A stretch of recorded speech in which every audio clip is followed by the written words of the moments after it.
always talk about the mindset. First off, I wrote these things down as a goal of what price point I wanted to be at. It had to be clear. If it's not clear and if you don't have a vision, then you're just shooting at whatever targets. It has to be clear, and that was the first things first, our vision. If you're looking to break into the luxury market, become a top producing luxury agent doing over $1 million in GCI every year, all from clients coming directly to you from social media, then this video is going to give you the roadmap. Today, I brought on an incredibly special guest, my brother, Sean Batista, who with his twin brother, Scott Batista, created the Batista twins, and they are two of the most iconic luxury agents when it comes to having a powerful luxury brand on social media. And today, for the first time, Sean is going to be breaking down his entire journey, how we went from being a broke, struggling agent to making one critical shift that broke him into the luxury space. Now they're doing multi-million-dollar listings on a consistent basis. He also breaks down his strategy for viral content. Their incredible content on Instagram and TikTok have amassed millions of views on certain videos and have really disrupted this space, and he breaks down the formula. So the one thing I want to say about this interview is it's probably not going to be the angle that you think, and that's why this is so important, so special, and so unique for those that are truly committed to becoming luxury agents. Now, two quick things before we get started. Number one, I'm going to link all of Sean and Scott's incredible content below. You want to make sure to check out their Instagram, TikTok, and YouTube, because again, they are the embodiment of luxury agents with a powerful personal brand. And number two is I'm going to link their calendar link below in case you would like their help to break into the luxury space, and you can chat one-on-one with them on Zoom, because they've helped a ton of other agents from brand new to experienced elevate their production, start crushing it, breaking multiple six figures a year, and breaking into the luxury market. So without further ado, let's bring on Sean Batista and talk all things luxury, personal branding, and social media content. What's going on, guys? Welcome back to another exciting episode where today we've got on one of the ones that I've honestly been most excited about for years now, which is my brother, Sean Batista. We're going to be diving into his incredible story. You know, Sean and Scott, your twin brother, you guys have achieved unbelievable success and tapping into luxury, breaking into it with short form content, and to see the amount of lives that you guys have now changed over the last few years is unbelievable. The fact that you've been able to help others replicate your $1 million success. So Sean, what's going on, man? Super excited to have you here. Thank you so much, Mike, for having me, brother. Yeah, man. It's going to be exciting, man. You've been on this incredible journey for quite some time now. And in my opinion, based on social media, you guys have become sort of like the icons for luxury real estate. And you've really taken this by storm, but it wasn't always like that. You guys come from very humble beginnings, and I think it hits home to a lot of people when people see where you started versus where you are now. A lot of people just look at the suits and the cars and the listings and think that it just came easy. But I'd love for you to kind of unpack your story, because it's pretty incredible to see where you and your brother Scott came from. Yeah, absolutely, bro.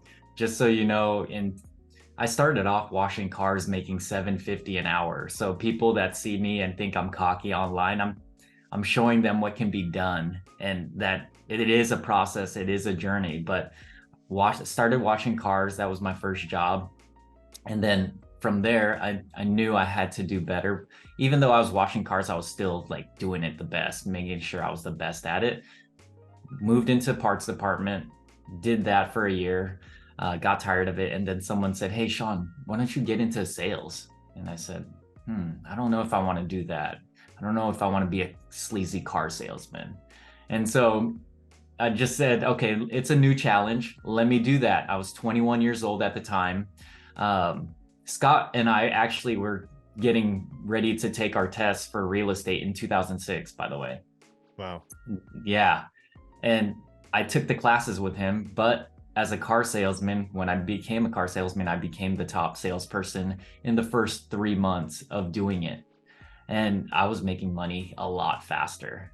And so I decided to stick with that. And Scott went into real estate, and he was doing okay, but he wasn't seeing the dollars that I was seeing right away. Yeah. And so I did that, became the salesman of the year, 3 years straight. And then from there, I became a finance manager, and I did the financing side of it, which I did that for way too long until 2016. And I got tired of it, just doing the same thing every single day. And I was just upset working for somebody else and just the hours and politics. Scott said, "Hey, Sean, get your license. Let's brand together as twins." Nobody's doing this in 2016. Nobody was on Instagram or Facebook. That's those two platforms that we were crushing, by the way, early on. And so he said, "Sean, get your license." And I did. Quit real estate, or quit the car business, and hopped into real estate with Scott. And when I did that, I had some money saved up, but the money that I saved up was from my 401k. And it was a hard shift for me, because making six figures, easy six figures in the car business, because customers were coming to me, was easy. But making the switch to owning my own business and running my own business, to figure out how to get my clients. And so a year went by without me selling my first year. And I was struggling, and I couldn't, obviously Scott had his own clients, but he couldn't support me. Yeah. And he pushed me, and he would send me all these mindset quotes and all these videos on mindset. And then he sent me a podcast. He's like, "Sean, you need to listen to this guy." And his name's Kevion. He's down in Orange County or something, or he's down in California, SoCal. And he was talking about the subconscious mind and the law of attraction and manifestation. And he was in a similar position with his story. He's saying how he struggled until he figured out how to reprogram his subconscious mind. And he was talking about Think and Grow Rich and all of these things about the law of attraction. And so I shifted my mindset, because I was getting ready to go to Redfin, by the way, and leave Scott. Scott and I were butting heads. We were like fighting about, he's like, "Shut the fuck up, Sean. You better not do this shit, man. Hell no, don't do that. You're going to be another employee." And so I buckled down, listened to that podcast, and that shit changed my life. Yeah. So I dived deep right into the subconscious mind, started listening to those things. And next thing you know, 2 weeks after learning this, I get my first call saying, "Hey, Sean," one of my friends says, "Hey, I'm getting a divorce, man. Can you come list my home?" And I said, "Hell yeah, this is my first listing for sure." And so he's like, "Well, my ex wants to list with Redfin. Can you hook me up?" And I was like, "No problem. I'll give you 1% off. So here we charge 6%. I was like, "No problem. We'll do 5% total. 3% to the buyer's agent, 2 to me." And at this time, I was telling myself and writing down and affirming to myself, "Sean, I am so happy and grateful for the fact that I'm now earning $50,000 per month." And I would write this down every day. I would read this out loud every day to myself. And then what that does, it makes me take the action that I needed to take. So when he called me, I did whatever it took to get his home listed. And when I was running the open house on the second day, a buyer walked in and said, "I'm not represented and I like this house. Can you represent me?" And keep in mind, this house was listed at $725. This was like 2017. It was pretty high price point back in the day. This was 6 years ago. And then we were having a multiple offer situation, and I knew what the highest offer was. There was like 5 offers, and it went up to $791. And I told the buyer, "Hey, in order to win this, you got to move up. What's your highest price that you're willing to go up to?" And he said, I'll go up to 800. And I was like, okay. He beat this offer by 9,000, presented to the seller, $800,000, repping both seller and buyer.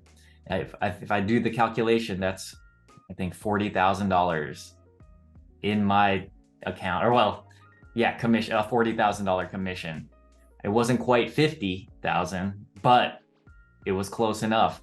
And I was in debt, like $100,000 in debt, by the way, and fearing for my life, like every night. But it changed when I changed my mindset, and then it just started rolling.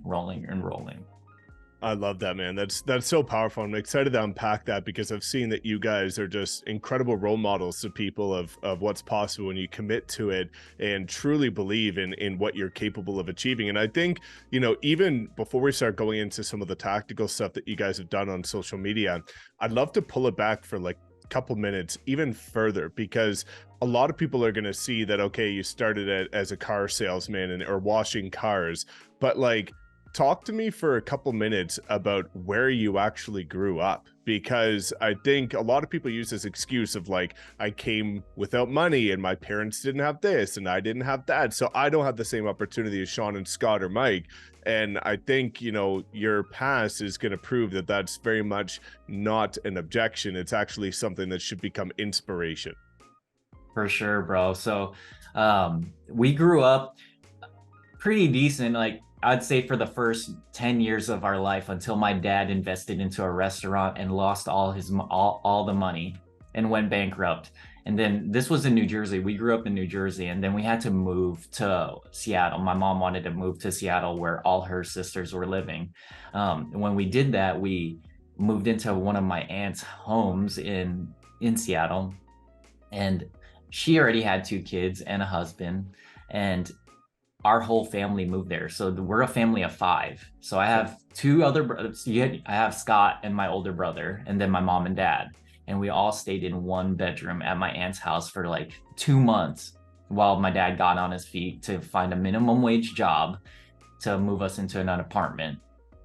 Low income housing, by the way. So we moved into a 700 square foot apartment, and just had 2 bedrooms, and we all grew up there. And then my dad's brother my uncle moved in with us. So we had 6 people living in a 2-bedroom apartment, but I didn't know any better. This was just how we grew up and I didn't know after losing my dad lost the house in New Jersey. I was like, okay, whatever, this is it.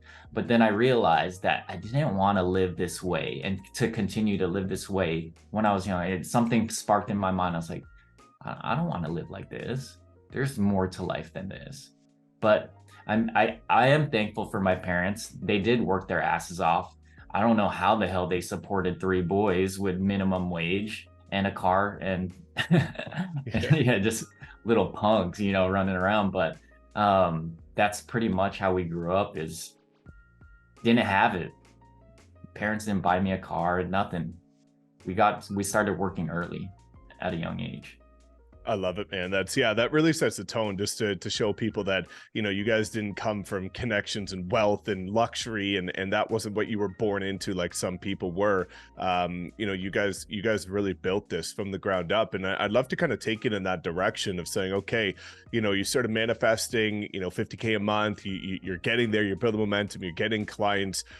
What was the big shift that allowed you to get into luxury? Because I think luxury is a big kind of goal and focal point for a lot of agents. So when I elevate that price point, work smarter, not harder, you guys have excelled at that. And even just looking at you guys, you could tell that you guys are luxury agents. So do you want to kind of unpack what that journey was like of going from working with anybody and everybody to then breaking in and getting those first $1 million listings and clients? For sure, bro. Number 1 is the mindset. I always talk about the mindset. First off, I wrote these things down as a goal of what price point I wanted to be at. It had to be clear. If it's not clear and if you don't have a vision, then you're just shooting at whatever target. So it has to be clear. And that was the first things first, is our vision. Number 2, presentation. I don't care if it's a $200,000 listing. I don't care if it's a $500,000 listing or $1 million. It better be represented the right way. So all of our listings, no matter what price point, even if it was a $400,000 listing, we staged it. We did the proper photos. We did proper video with it. And nobody was doing this back then on a cheap home. But it was all about presentation. So if clients started to see how we presented at a cheaper price point, they know that we would represent at a higher price point. The presentation would be on point. So that's number 2. Number 3 was just surrounding ourselves with like-minded individuals that would elevate us and take us to the next level. And I started putting myself around places let's say restaurants, higher end restaurants, hanging out at higher end gyms. Mm-hmm. I put myself in one zip code, the most expensive zip code in Bellevue. Bellevue is one of the most expensive zip codes. I put myself in that gym, and in 1 year I sold, I think, 12 people out of that gym and started breaking into the $1 million sales. But it's because I put myself in that environment. You have to put yourself in that environment. If you go to McDonald's, do you think you're going to meet multi-millionaires there? Or if you go to Four Seasons, what do you think is going to be, where do you think you're going to find the clients?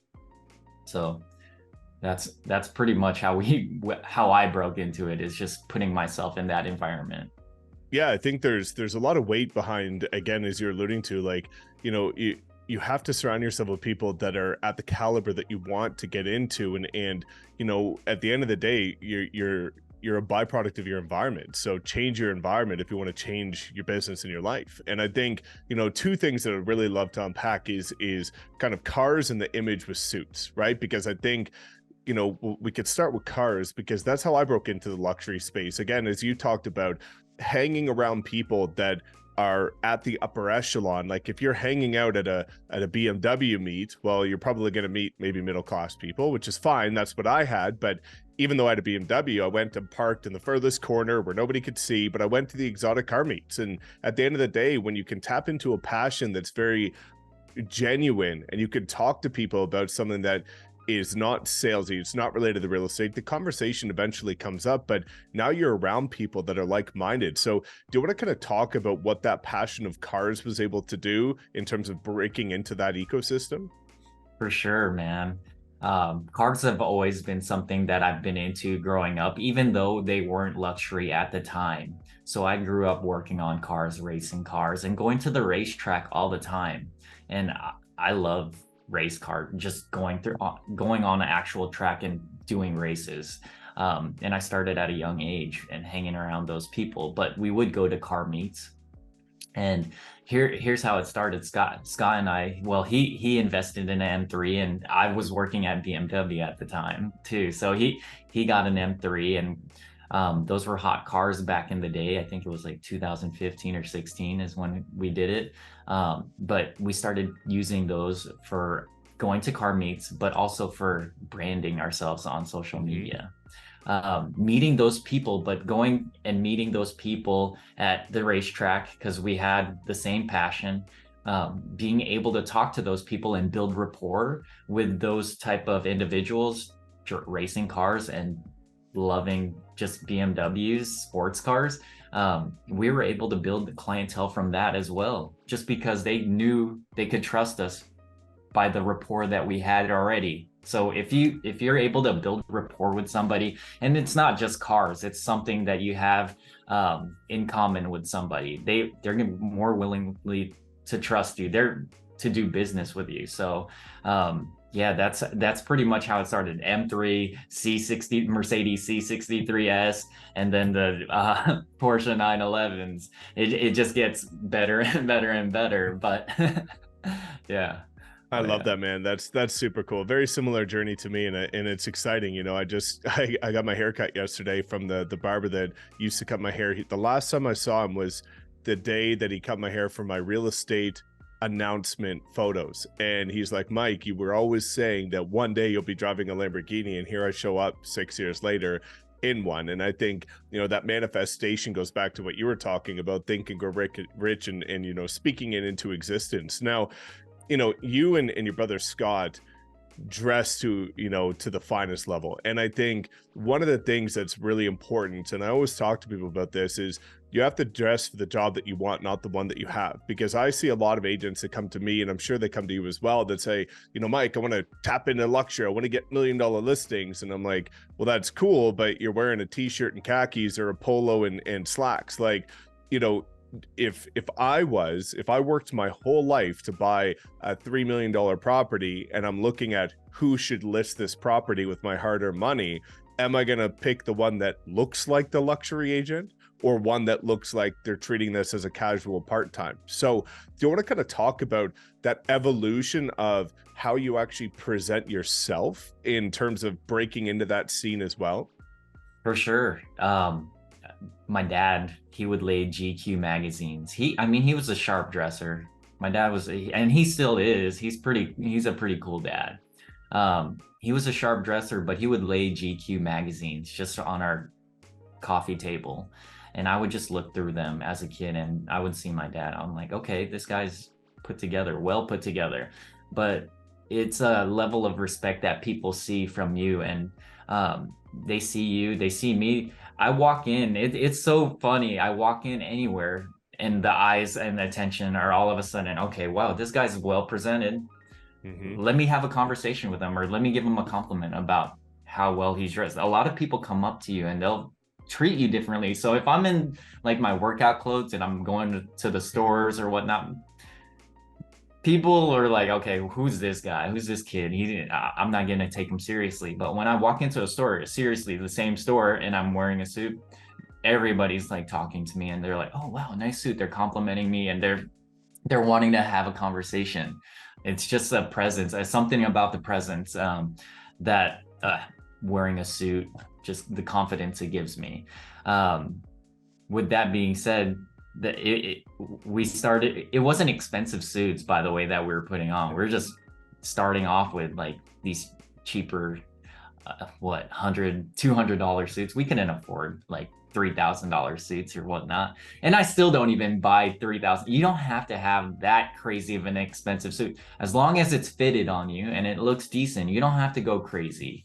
But with the suit evolution, we just became friends with business owners that created and did custom suits, and they would use Scott and I as their marketing and models to model their suits for them. And that's how our brand with suits started to build online. That's super cool, man. And I think you said something really important there that I just want to touch on, which is, it makes you feel more confident. And I think, when you feel more confident, you act differently, your posture's better, and you do command more attention. And when you're feeling yourself, you get the confidence to go speak to more people as well. So I think it's important that is a key component to people's business, is looking from an unbiased lens to, again, put themselves in the consumer's shoes to say, hey, if I looked at how I'm dressed today and I walked into the supermarket or a restaurant, how would people perceive me? Versus if I dress like you guys, what kind of statement does that mean? Because every time I see somebody dressed super sharp in a well-fitted suit, I'm like, what do they do? Like, who is that person? Right? And it just connects differently, and it really does spark a lot of conversation. So, now let's dive into social media, because I think, you guys obviously built such a massive foundation on Instagram, and then have transitioned to also crushing it on TikTok. So do you want to kind of start with what Instagram did for your business, and maybe some practical steps of what people can do if they're saying, okay, I want to shift into that higher end space. What should I be posting on a platform like Instagram? For sure. Now, not everybody can be Sean and Scott. And what I tell people on social media is that it has to be relatable, and you have to be authentic to your own self. Yeah. So Scott and I's brand is suits, cars, luxury watches, and being around luxury homes and family. You have to define your own brand and figure out what your message is, because it's all about telling a story. And what I tell people is, going online is, you have to facts tells, but stories sell. So don't only just post just solds and this and that. You have to post more things that people can relate to, that's relatable to you. So a lot of people can relate. That I have daughters, and people can relate to that. They're like, okay, Sean's a family man. He has values and about family. I love that he's with his family and his daughters. And so that's something that people really just connect with. We've gotten so many deals from NBA stars from developers to new developments and whatnot from social media. And it's really powerful as long as they can connect with you. The funny thing about getting a new development is that came from cars. The developer was into cars. He is a car freak. And so when people say, oh, Sean Scott is just posting to show off cars, no, we're just posting to show our passion, what we really love. And that developer connected with us through that and we sold a whole 10 plat development just from TikTok and my cars, which is insane. Yeah.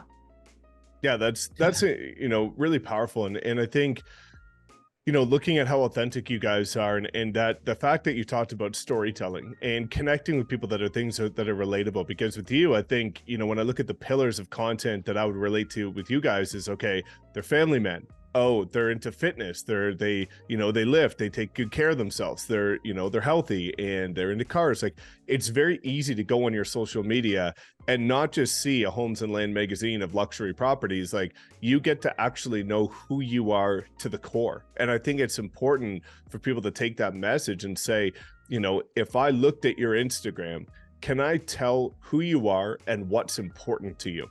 And the answer for most people is no, but for you guys, it's very evident, very obvious. And I think, even going to that storytelling aspect of it, you guys had a TikTok that went viral, and that TikTok is talking about your 14-year journey, right? So do you want to kind of talk about that video and what kind of sparked that passion behind it? Because now it's got a ridiculous amount of views, ranks almost #1 for almost every real estate related search for hashtags on TikTok, and I think it really allowed you guys to break into that platform as well. For sure. That TikTok video, I think it had like 12 million views and went viral, but it tells a story of the journey, like you said, the 14-year journey that we've been through real estate, because it wasn't all like this in the beginning.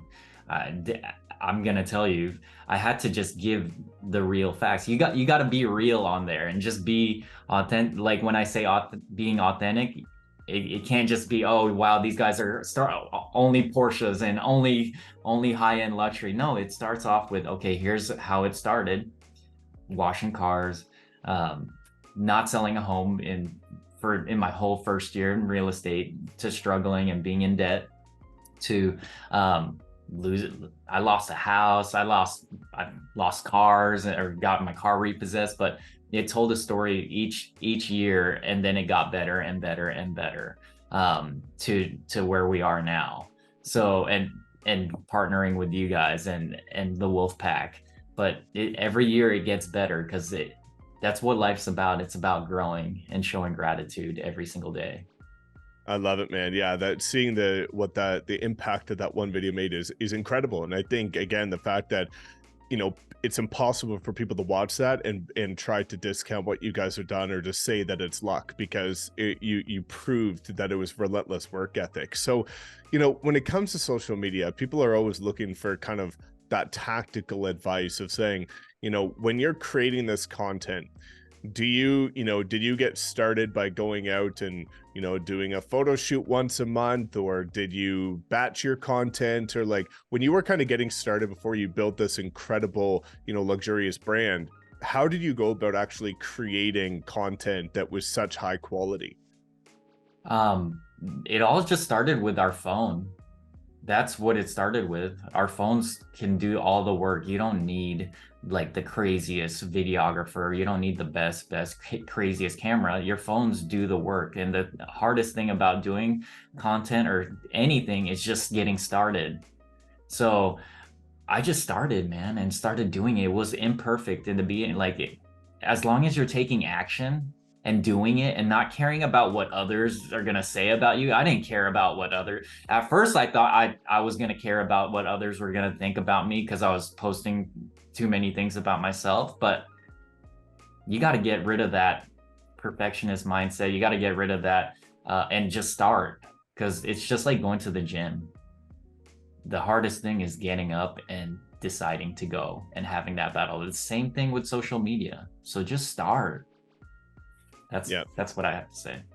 100%. And I think, it's also important to touch on consistency, because you guys have thousands of posts, right? And it's not like you guys are just dabbling in this and treating it as, a part-time thing. Like I always tell people, if you want full-time results from anything, you need to put full-time effort into it. So if, people are coming and saying they want to leverage YouTube or Instagram or TikTok or whatever, but they want to do it with the least amount of effort, with the least cadence and consistency, but they want that result. So you guys have invested into yourselves, invested into content for the platform, and have been hyper consistent. Like, can you kind of talk about the level of commitment to it and treating it as a priority? For sure. So it's always in my calendar that I have content recording days in the beginning and end of the month. I have it scheduled now to where I'm in studio 2 hours each time. So beginning of the month, it's 2 hours. At the end of the month, it's 2 hours. But I'm knocking out pieces of content to stay consistent and to show up, because anything in life for success is that you have to show up. And those 2 days, there's no excuses. I'm there. I'm not gonna make any excuse. I'm there. So you have to figure out a way to put this and make this a habit into doing this. That's how I'm doing it now, is to batch the content and then it's posted consistently throughout the month. But it's a decision that you have to make and a habit that you have to create.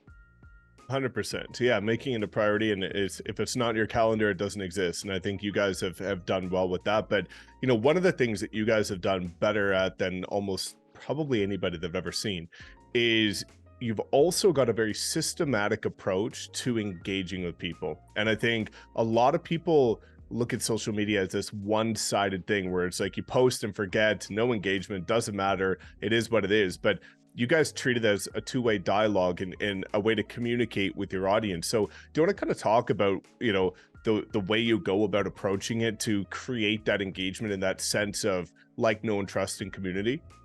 For sure.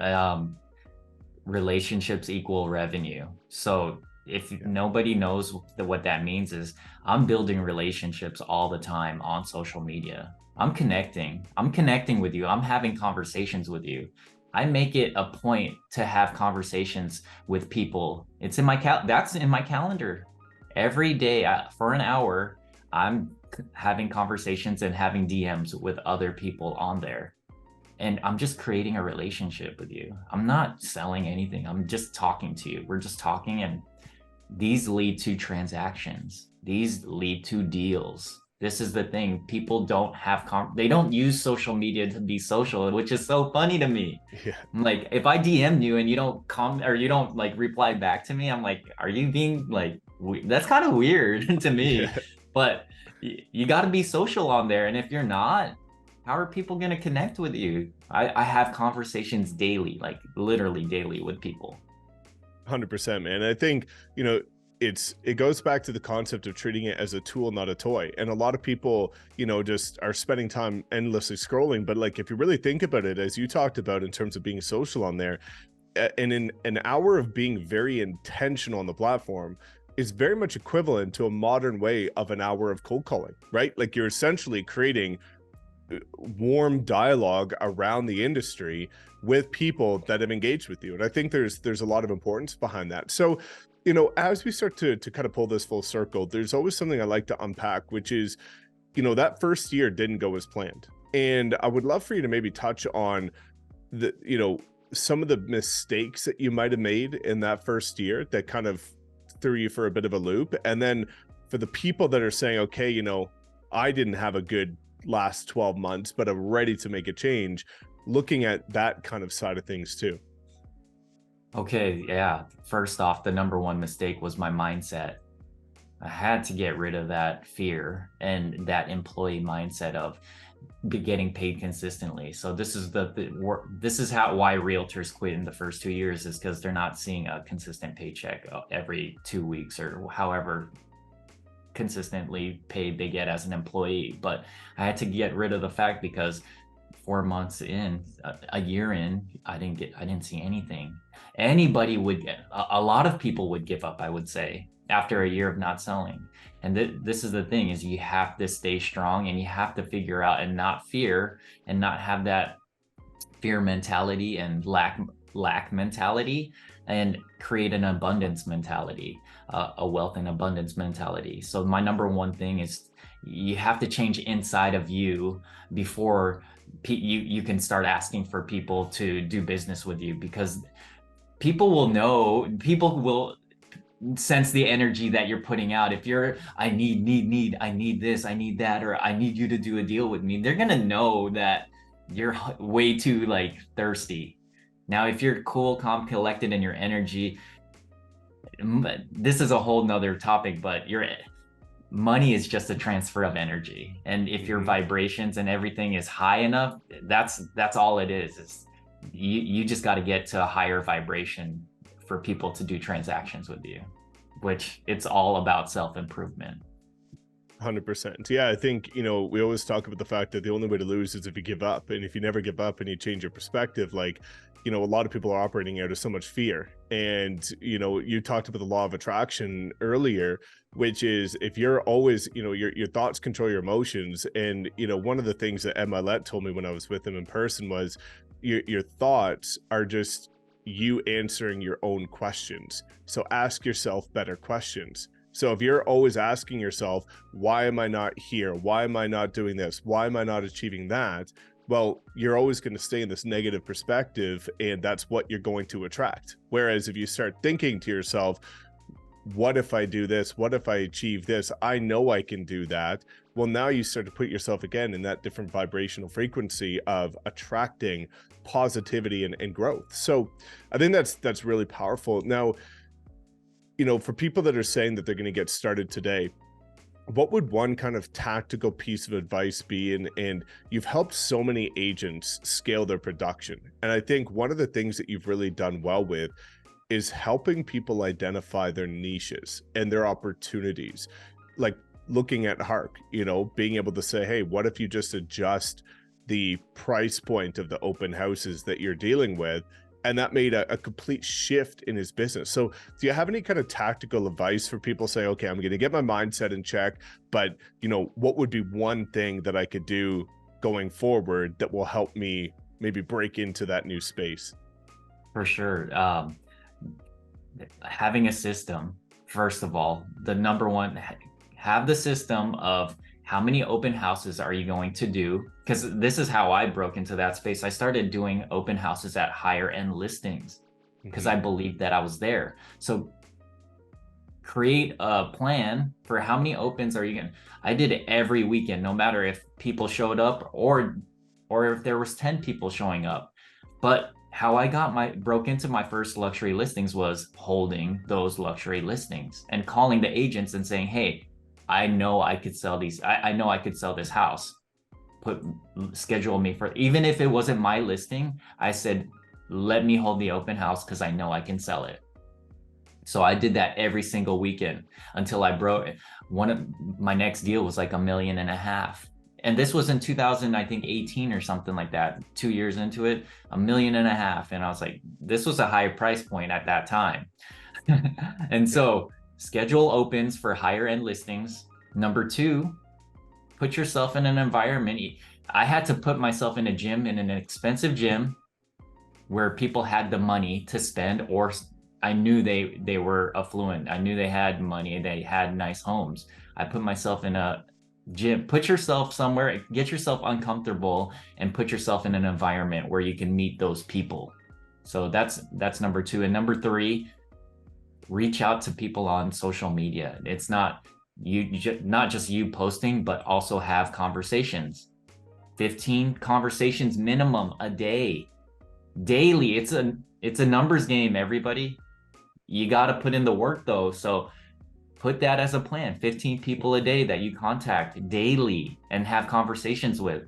And it's not only about, oh, I'm selling real estate. They're going to know from your profile, but build a relationship first with those conversations, and then they will lead to transactions.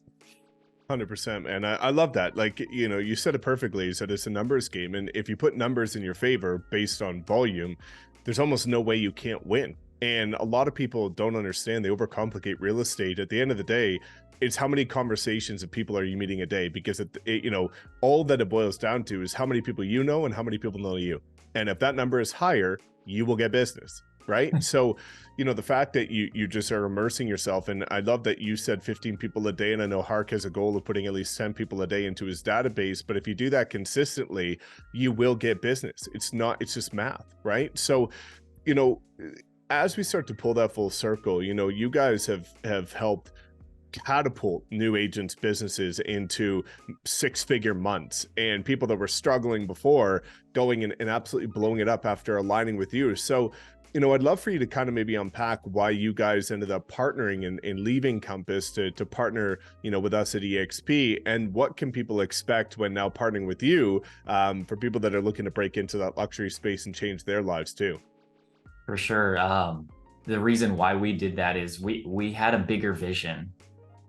We turned a blind eye to EXP many times before we met you, and we were with Compass. We thought this was the holy grail, but we figured out that we had a small local team that we could only help these people locally, but being at EXP and making that move, it turned this into a borderless brokerage. Now I'm reaching. And the funny thing is, I wrote this down in my book without even knowing that I was going to go to EXP, is that I would be impacting 1 million lives through helping people achieve the things that I've achieved in life. And it happened to be that now I'm at EXP and I could do this globally. We in all 50 states and 24 different countries. And so what it's looking like to partner with us is that you get to mastermind with Scott and I, and also there's 5 weekly training calls per week with us, learning about lead generation, production, time management, every single thing, every topic to uncover to help you succeed in this real estate space. I know everybody says it's a downturn market, but it's not. Why am I seeing brand new agents hit 6 figures in a month? It's because they're in the right environment. They're with the right people, and we're doing weekly masterminds. I'm there. I'm actually supporting. I get texts from my newer agents, and they're like, "I'm so blessed to have you," or "I'm so grateful, Sean, for all your help." And it really makes that's what makes my heart go, is when I could help somebody achieve the things that I've achieved. I love it, man. You said it perfectly, which is you need to be in the right environment. And there's a lot of agents this year that were struggling, far from hitting their goals, and are really fearful of what's going to happen over the next 12 months, if they're even going to make it. And I think the fact that, rising tides lifts all ships. I always say, if nothing changes, nothing changes. Meaning, if you don't change your environment, if you don't change who you're around and the training and support you're getting, you will probably be in the same place or worse in 12 months than you are right now. So the fact that people get to align with you guys, be able to get your one-on-one support, mastermind with you, and be in that ecosystem of people that have the right mindset, have the training, and are willing to release all of their secrets, is an opportunity that people would be crazy not to explore. So, I think you guys have just been such incredible leaders. You've done so well, and I firsthand have seen the agents that you guys have helped break multiple 6 figures in their first year, and I know that it's only just getting started for you guys. Oh yeah, and again, we're super thankful to be part of the Wolfpack and also be partnered with you. We couldn't have done this without your help, Connor, everybody just around us, Garth. It's all we're all moving towards the same goal, and we all share the same core values, and health, fitness, relationships. We're not just focused on transactions. We're also focused on every aspect in life in the Wolfpack. Big time, man. That's such a great way to wrap it up, is that at the end of the day, if you're making all this money but you're completely unhappy, you're out of shape, and your relationships are in shambles, you're not going to be a pretty happy person. And the fact that I think that's what makes the group so unique, is that we're all so like-minded that it really does feel like family and like a brother and sisterhood based on us all collaborating together. So guys, I'm going to link all of Sean and Scott, his incredible twin brothers, contact information below. You got to check out all of their social media platforms as, again, an example of what you can model, but tailoring it to your passion and making it very authentic to you. And also, if you would like to get the support of all of us to help you guys blow up your business, check the link in the description as well. You can book a private call with Sean and Scott, and then you can talk about what it's like to get their support. So Sean, again, thank you so much for coming on today, brother. Thank you, brother, for having me. Awesome. Thanks so much, guys. Please make sure to like, comment, subscribe. We'll see you in the next video.